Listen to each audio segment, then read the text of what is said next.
नमस्कार बच्चों, आज की कक्षा में आपका स्वागत है।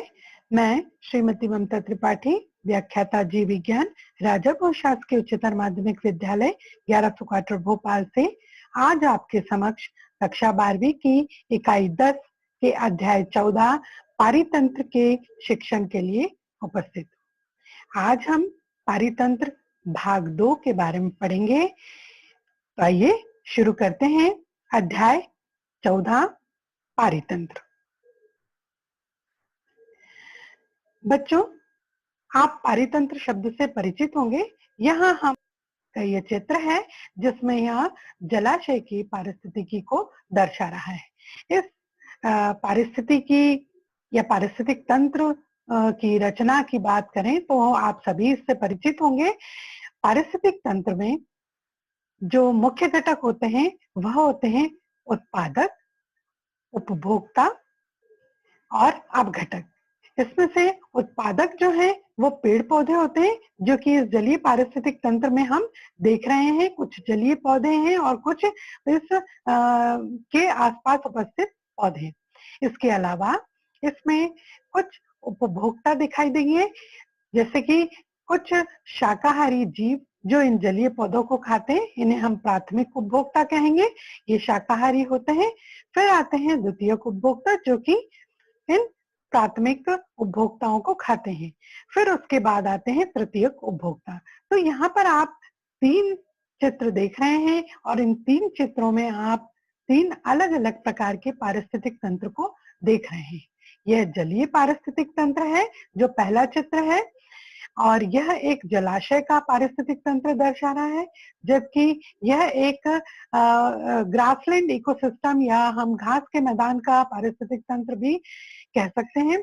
इस यहाँ पर सबसे निचला जो चित्र है, जो कि एक समुद्री पारिस्थितिक तंत्र को दर्शा रहा है। तो ये 3 अलग अलग पारिस्थितिक तंत्र हम देख रहे हैं। इन तीनों पारिस्थितिक तंत्र में आप देख रहे हैं कि यहाँ के उत्पादक भी अलग हैं, उपभोक्ता भी अलग हैं, और उत्पादक और उपभोक्ता अलग अलग होने के कारण यहाँ का जो परितंत्र है, इसकी रचना भी अपनी अलग विशिष्टता लिए हुए होती करेंगे। तो आइए अब हम देखते हैं इस अध्याय के मुख्य बिंदु क्या है।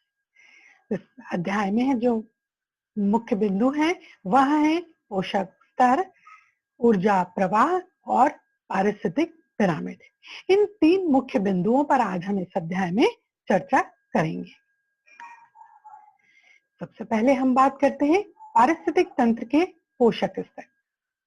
बच्चों, आप बहुत अच्छी तरीके से जानते हैं कि एक पारिस्थितिक तंत्र 2 घटकों से मिलकर बना होता है। एक होता है जीवीय घटक और दूसरा होता है अजीवीय घटक। अभी हम इस अध्याय के अंतर्गत हम जैवीय घटक के बारे में बात करेंगे। किसी भी पारिस्थितिक तंत्र के जैवीय घटक के 3 भाग होते हैं, जैसा कि हमने आपको अभी बताया, उत्पादक, उपभोक्ता और अपघटक। तो पारिस्थितिक तंत्र में जो पोषक स्तर है वह एक दूसरे पर निर्भर करता है, जिसके कारण पारिस्थितिक तंत्र में उत्पादक व उपभोक्ता के समूह में भोजन व ऊर्जा का स्थानांतरण एक प्रवाह के रूप में होता है, एक फ्लो के फॉर्म में होता है। इस प्रकार पारिस्थितिक तंत्र के विभिन्न चरणों में जहां भोजन व ऊर्जा का स्थानांतरण होता है, उन्हें हम पोषक स्तर कहते हैं या वे पोषक स्तर कहलाते हैं। पोषक स्तर के प्रकार। किसी भी पारिस्थितिक तंत्र में निम्नलिखित पोषक स्तर पाए जाते हैं। पहला है प्रथम पोषी स्तर, जिसे हम T1 कहते हैं, ये उत्पादक होते हैं। द्वितीय पोषी स्तर, जिसे हम T2 कहते हैं, ये प्राथमिक उपभोक्ता होते हैं। तृतीय पोषी स्तर, जिसे हम T3 कहते हैं, ये द्वितीयक उपभोक्ता होते हैं। चतुर्थ पोषी स्तर, जिसे हम T4 कहते हैं, ये उच्चतम उपभोक्ता कहलाते हैं। और 5वें पोषी स्तर जो है, जिसे हम T5 भी कहते हैं, ये अपघटक होते हैं। तो ये विभिन्न पोषक स्तर हैं जो किसी भी पारिस्थितिक तंत्र में पाए जाते हैं। आइए अब हम इन पोषक स्तर पर कौन कौन से जीव हो सकते हैं, इन पोषक स्तरों को और विस्तार पूर्वक समझने का प्रयास करते हैं। सबसे पहला प्राथमिक या पहला पोषण स्तर जो होता है वह पादप होते हैं, इन्हें हम प्राथमिक उत्पादक कहते हैं। यह यदि किसी जलीय इकोसिस्टम में ये पादप प्लवक होते हैं, तैरने वाले पौधे, छोटे पौधे, और किसी घास के मैदान में ये उत्पादक घास होते हैं, और किसी वन में ये उत्पादक या प्राथमिक उत्पादक या पहला पोषण स्तर जो होता है वो वृक्ष होते हैं। अब आइए हम अब दूसरे पोषण स्तर के बारे में बात करें। इस द्वितीय पोषण स्तर में जो जीव पाए जाते हैं वे शाकाहारी होते हैं, इन्हें हम प्राथमिक उपभोक्ता कहते हैं। इसके अंतर्गत यदि हम जलीय पारिस्थितिक तंत्र की बात करें तो इनमें जंतु प्लवक आते हैं। यदि हम घास के मैदान की बात करें तो ये इनमें जो प्राथमिक उपभोक्ता होते हैं वे टिड्डे होते हैं। और यदि हम किसी वन की बात करें तो वहां पर जो प्राथमिक उपभोक्ता होते हैं वो उन्हें हम गाय भी मान सकते हैं या बकरी भी हो सकती है। इसके बाद हम आगे बात करते हैं तृतीय पोषण स्तर की। इसके जो जीव होते हैं, तृतीय पोषण स्तर पर जो जीव पाए जाते हैं वे मांसाहारी होते हैं, इन्हें हम द्वितीय उपभोक्ता भी कहते हैं। हम यदि किसी जलीय इको सिस्टम में या जलीय पारिस्थितिक तंत्र की बात करें तो इनमें मछलियां जो कि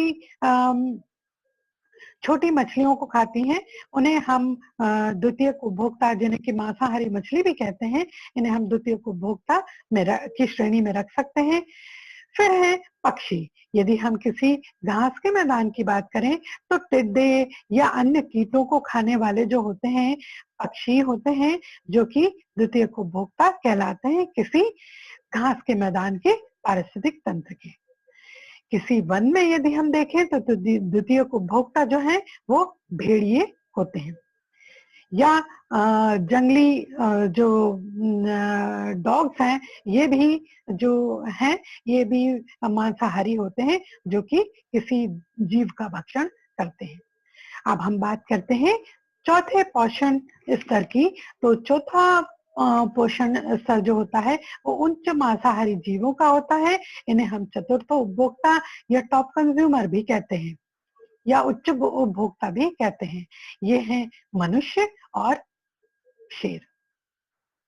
तो इस तरह से विभिन्न पारिस्थितिक तंत्र में विभिन्न पोषक स्तर पर जीव जो हैं वो विभिन्न विभिन्न प्रकार की पोषण विधियों के द्वारा भोजन प्राप्त करते हैं, और इस तरह से एक दूसरे से एक स्तर के जीव दूसरे स्तर के जीवों से आपस में संबंधित होते हैं। आइए अब हम बात करते हैं पारिस्थितिक दक्षता की। पारिस्थितिक तंत्र में एक पोषक स्तर में संग्रहित ऊर्जा का क्रमिक रूप से अगले पोषक स्तर में स्थानांतरण की प्रक्रिया पारिस्थितिक दक्षता कहते हैं। पारिस्थितिक दक्षता के दो भाग हैं, ऊर्जा प्रवाह और उत्पादकता। आइए सबसे पहले हम बात करते हैं ऊर्जा प्रवाह की। पारिस्थितिक तंत्र में पेड़ पौधों का अस्तित्व ऊर्जा के प्रवाह पर निर्भर करता है। समस्त जैविक क्रियाओं को पूर्ण करने के लिए ऊर्जा की आवश्यकता होती है। प्रत्येक जीव को ऊर्जा की आवश्यकता होती है। यह ऊर्जा के एकमात्र स्रोत सूर्य से प्राप्त होती है। चाहे हम ऊर्जा को किसी भी माध्यम से ग्रहण करें या किसी भी पोषण स्तर से प्राप्त करें, लेकिन ऊर्जा का जो अल्टीमेट स्रोत है वह होता है सूर्य। तो पारिस्थितिक तंत्र में ऊर्जा का प्रवेश व उसका उत्पादक में और फिर उपभोक्ता तक प्रवाहित होना ऊर्जा प्रवाह कहलाता है। तो आप यहाँ पर ऊर्जा प्रवाह को समझ गए होंगे कि एक पोषक स्तर से दूसरे पोषक स्तर तक ऊर्जा के पहुंचने को या ऊर्जा के जाने को हम ऊर्जा प्रवाह कहते हैं। पारिस्थितिक तंत्र में ऊर्जा का प्रवेश, उसका रूपांतरण व उसका विसरण ऊष्मागतिकी के नियम के अनुसार होता है। बच्चों, आपने ऊष्मागतिकी के नियम पढ़े होंगे। आइए हम फिर से बहुत संक्षेप में इन नियमों के बारे में बात करते हैं और उनसे जानने का प्रयास करते हैं कि यह पारिस्थितिक तंत्र में ऊर्जा के प्रवाह में किस तरह से संबंधित है। तो सबसे पहले हम बात करते हैं पारिस्थितिक तंत्र का प्रथम नियम की। ऊर्जा को न उत्पन्न किया जा सकता है, न ही नष्ट किया जा सकता है, केवल इसे एक रूप से दूसरे रूप में परिवर्तित किया जा सकता है। ऊष्मागतिकी का पहला नियम ये कहता है कि ऊर्जा को न तो उत्पन्न किया जा सकता है, न ही उसे नष्ट किया जा सकता है। ऊर्जा को केवल एक रूप से दूसरे रूप में परिवर्तित किया जा सकता है। इसको हम इस उदाहरण के द्वारा समझ सकते हैं। जैसे कि सूर्य का प्रकाश, इसमें ऊर्जा कौन सी होती है? प्रकाशीय ऊर्जा। और इस प्रकाशीय ऊर्जा में हमें क्या प्राप्त होता है? ऊष्मा और प्रकाश, ये ताप और प्रकाश। ये जो सूर्य का प्रकाश है, जो कि एक प्रकाशीय ऊर्जा है, ये काय में परिवर्तित होती है? पौधों द्वारा यह रासायनिक ऊर्जा में परिवर्तित हो जाती है। पौधे, आप सभी बच्चों, आप सभी ये बात जानते हैं, सभी बच्चे इस बात से परिचित हैं कि हरे पेड़ पौधे सूर्य के प्रकाश की उपस्थिति में, जो भी प्रकृति में पेड़ पौधे हैं, जो भी वनस्पति है, वो सूर्य के प्रकाश की उपस्थिति में प्रकाश संश्लेषण की क्रिया करके भोजन का निर्माण करते हैं।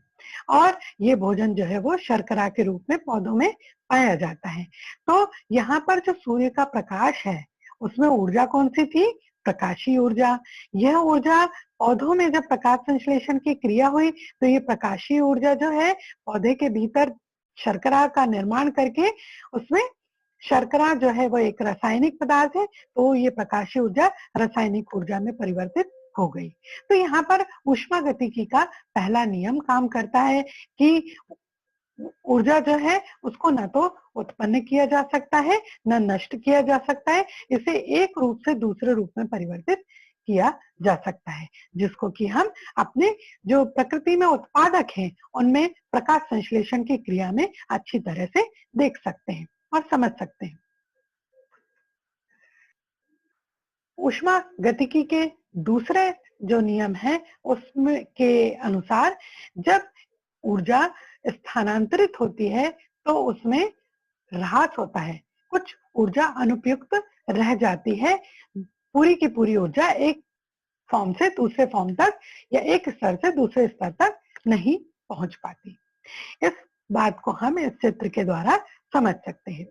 जैसे कि सूर्य का जो प्रकाश है वह प्रोड्यूसर मतलब उत्पादक मतलब हमारे हरे पेड़ पौधे, वहां पर हरे पेड़ पौधों में पहुंचता है। और यहाँ पर क्या होता है? कुछ मात्रा में ऊर्जा जो है वो उसमें कमी आ जाती है।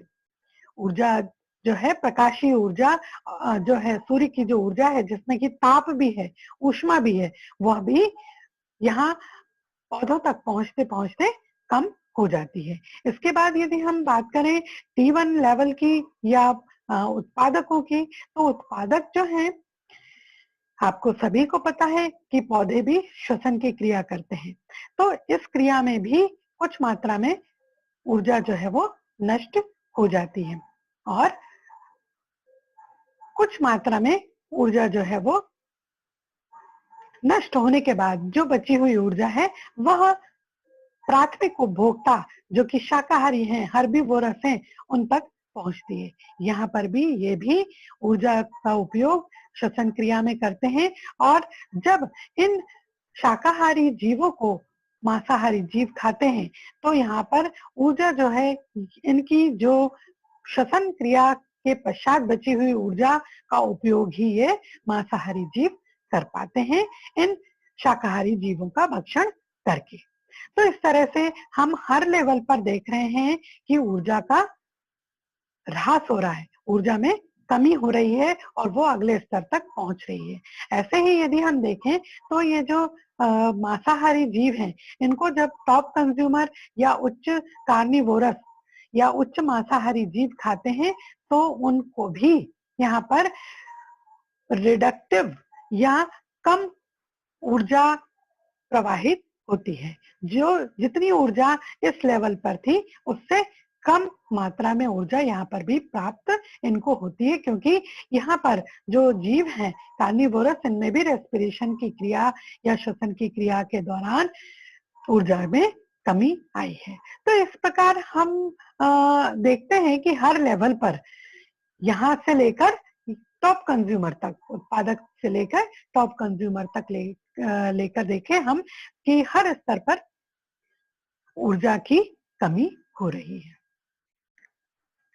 आइए अब हम बात करते हैं पारिस्थितिक तंत्र में ऊर्जा के प्रवाह की। पारिस्थितिक तंत्र में ऊर्जा प्रवाह के अध्ययन के लिए लिंडमैन नामक एक वैज्ञानिक हुए हैं। उन्होंने एक नियम दिया था जिसे हम 10% का नियम कहते हैं।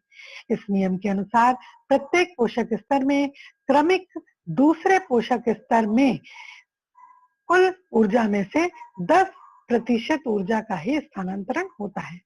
अर्थात एक पोषक स्तर से दूसरे पोषक स्तर तक जब ऊर्जा का स्थानांतरण होता है तो 10% ऊर्जा ही स्थानांतरित होती है, 90% ऊर्जा अन्य प्रक्रियाओं में नष्ट हो जाती है। ये जो 10% ऊर्जा होती है वो अगले पोषक स्तर के लिए 100% होती है, और अगले पोषक स्तर पर जब ये ऊर्जा पहुंचती है तो यह 10% ही अगले पोषक स्तर पर पहुंचती है।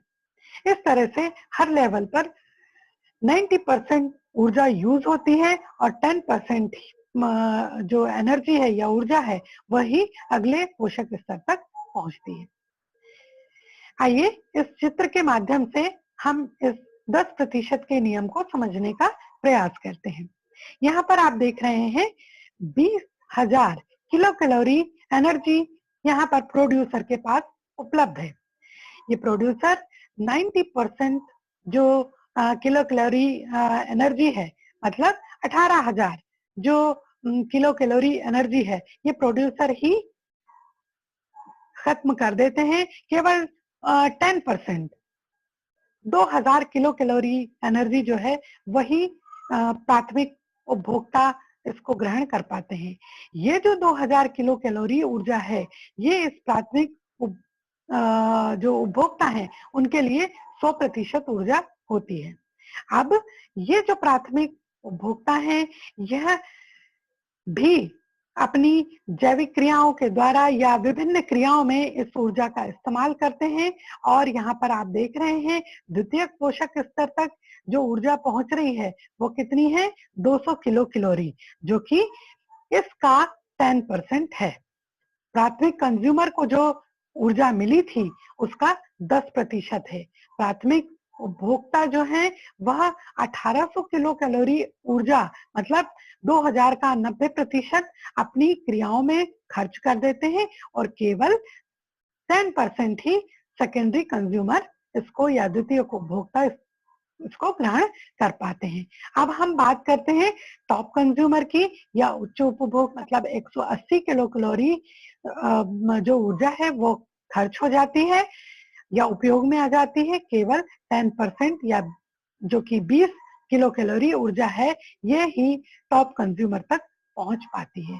तो यहाँ पर आप देख रहे हैं कि हर स्तर पर, हर पोषक स्तर पर 10% ऊर्जा ही पहुंच पाती है। 90% ऊर्जा जो है वो अपने उस एनर्जी का उपयोग स्वयं के लिए करता है। आइए अब हम ऊर्जा के प्रवाह को इस चित्र के माध्यम से देखते हैं। ये सूर्य है जहां से कि जो कि ऊर्जा का एकमात्र स्रोत है। यहाँ से जो ऊर्जा प्राप्त हो रही है कुछ तो ऊष्मा के रूप में वातावरण में ही चली जाती है, और जो ऊर्जा यहाँ पृथ्वी तक पहुंचती है उन्हें पौधे जो हैं वो प्रकाश संश्लेषण में ग्रहण करते हैं, और उत्पादक जो हैं, जो कि हरे पौधे हैं, ये भोजन का निर्माण करते हैं, भोजन का उत्पादन करते हैं। इनमें से भी कुछ ऊर्जा जो है वो निकल जाती है, और केवल 10% यहाँ देख रहे हैं जो शाकाहारी हैं प्राथमिक उपभोक्ता उनके द्वारा ग्रहण की जाती है। इन के से जो प्राप्त ऊर्जा है, यह मांसाहारी जीव जो है, जिन्हें कि हम द्वितीयक उपभोक्ता कहते हैं, ये मांसाहारी होते हैं, इनके द्वारा ग्रहण की जाती है। आप यहाँ पर देख रहे होंगे हर स्तर पर, हर पोषक स्तर पर ऊर्जा जो है वो निकल रही है, खर्च हो रही है। केवल कुछ मात्रा में ही ऊर्जा, जिन्हें कि हम 10% ऊर्जा ही कह रहे हैं, जो कि हमने अभी समझा था चित्र में कि हर स्तर पर 10% ऊर्जा ही पहुंच रही है और हर लेवल पर हम ऊर्जा का ह्रास या उसकी कमी देख रहे हैं। तो ये था ऊर्जा प्रवाह का चित्रण। अब हम बात करते हैं खाद्य श्रृंखला की। पारिस्थितिक तंत्र में प्रकाश संश्लेषी पौधे उत्पादक का कार्य करते हैं। उत्पादकों द्वारा निर्मित भोजन प्राथमिक उपभोक्ताओं के द्वारा ग्रहण किया जाता है। प्राथमिक उपभोक्ताओं का द्वितीयक उपभोक्ता एवं द्वितीयक उपभोक्ता का तृतीयक उपभोक्ता भक्षण करते हैं, जिनका उपयोग अपघटनकर्ताओं द्वारा किया जाता है। इस प्रकार विभिन्न पोषण स्तर में क्रमवार भोजन ग्रहण करने से एक श्रृंखला बन जाती है, एक चेन बन जाती है, जिसको कि हम खाद्य श्रृंखला कहते हैं। इंग्लिश में हम इसे फूड चेन भी कहते हैं। आइए इस चित्र के माध्यम से हम खाद्य श्रृंखला को समझने का प्रयास करते हैं।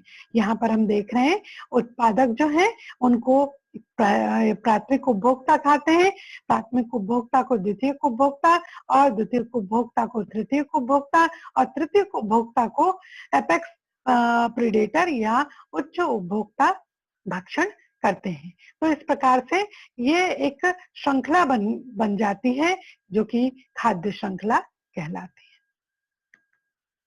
आइए अब हम बात करते हैं खाद्य जाल की, जिसे हम फूड वेब भी कहते हैं। एक ही पारिस्थितिक तंत्र में अनेक खाद्य श्रृंखलाएं एक दूसरे के साथ परस्पर संबंधित होती हैं और एक जाल बना लेती हैं। इस प्रकार अनेक खाद्य श्रृंखलाओं के एक ही समय परस्पर जुड़े रहकर काम करते रहने के कारण खाद्य जाल का निर्माण हो जाता है। खाद्य जाल या फूड वेब को हम इस चित्र के माध्यम से समझ सकते हैं। आइए हम इस पार्ट को समझते हैं। यह है उत्पादक, इनको प्राथमिक उपभोक्ता जैसे कि जो कि ग्रॉस हॉपर यहाँ पर दिखाई दे रहा है, यह ग्रहण करता है और इसे फ्रॉग खाता है या रैट भी इसे खा रहा है। फ्रॉग जो है इसको पाइथन खा रहा है। यहाँ पर हम देख रहे हैं कि एक और श्रृंखला है, खाद्य श्रृंखला, जिसमें कि बटरफ्लाई जो है वह एक पुष्प से पोषण प्राप्त कर रही है, इसको भी मेंढक खा रहा है। तो इस तरह से हम देख रहे हैं कि कई खाद्य श्रृंखलाएं, यहाँ पर भी आप देख सकते हैं बहुत सारी खाद्य श्रृंखलाएं हैं जो कि आपस में एक दूसरे से मिलकर एक जाल बना लेती हैं। इसको हम फूड वेब या खाद्य जाल भी कहते हैं। आइए अब हम देखते हैं खाद्य श्रृंखला और खाद्य जाल में क्या अंतर है। सबसे पहला अंतर है जीवों की श्रृंखला। जीवों की श्रृंखला जो भोजन के आधार पर दूसरों से संबंधित रहती है, खाद्य श्रृंखला कहलाती है। जबकि खाद्य जाल क्या है? विभिन्न भोजन श्रृंखला मिलकर खाद्य जाल का निर्माण करती है। दूसरा जो पॉइंट है खाद्य श्रृंखला का, इसमें ऊर्जा प्रवाह एक दिशा में होता है, जबकि खाद्य जाल में ऊर्जा प्रवाह कई पथों में होता है। तीसरा अंतर है खाद्य श्रृंखला में विभिन्न श्रेणी के उपभोक्ता, अपघटनकर्ता व उत्पादक भाग लेते हैं, जबकि खाद्य जाल में अनेकों जीव समुदाय के उपभोक्ता व अपघटनकर्ता व उत्पादक भाग लेते हैं। आइए अब हम बात करते हैं पारिस्थितिक पिरामिड की। किसी भी पारिस्थितिक तंत्र में उसके उत्पादकों व विभिन्न स्तरों के उपभोक्ताओं की संख्या, जीव भार तथा संचित ऊर्जा में पारस्परिक संबंध होता है। इन्हीं संबंधों को व्यक्त करने वाले रेखीय चित्रों को पारिस्थितिक पिरामिड कहते हैं। अर्थात किसी पारिस्थितिक तंत्र में खाद्य श्रृंखला के विभिन्न पोषी स्तरों की संख्या, जीव भार तथा संचित ऊर्जा का रेखा चित्रीय निरूपण पारिस्थितिक पिरामिड कहलाता है। तो आइए अब हम देखते हैं कि किसी भी पारिस्थितिक तंत्र में जो पिरामिड निर्मित होते हैं वो किस प्रकार से निर्मित होते हैं। यहाँ हम एक घास के मैदान के पारिस्थितिक तंत्र के पिरामिड को देख रहे हैं, जिसमें जो प्राथमिक उत्पादक हैं, जिसको हम प्राइमरी प्रोड्यूसर भी कहते हैं, ये दिखाई दे रहे हैं। यह पिरामिड का आधार बना रहे हैं और ये दर्शा रहे हैं कि इनकी संख्या सबसे ज्यादा है। इनकी संख्या यहाँ पर हम देख रहे हैं 58,42,000।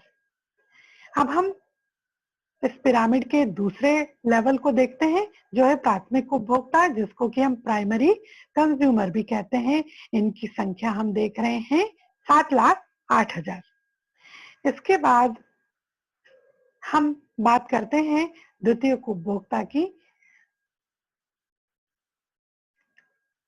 जिसको हम सेकेंडरी कंज्यूमर भी कहते हैं। इसकी संख्या भी हम देख रहे हैं, ये है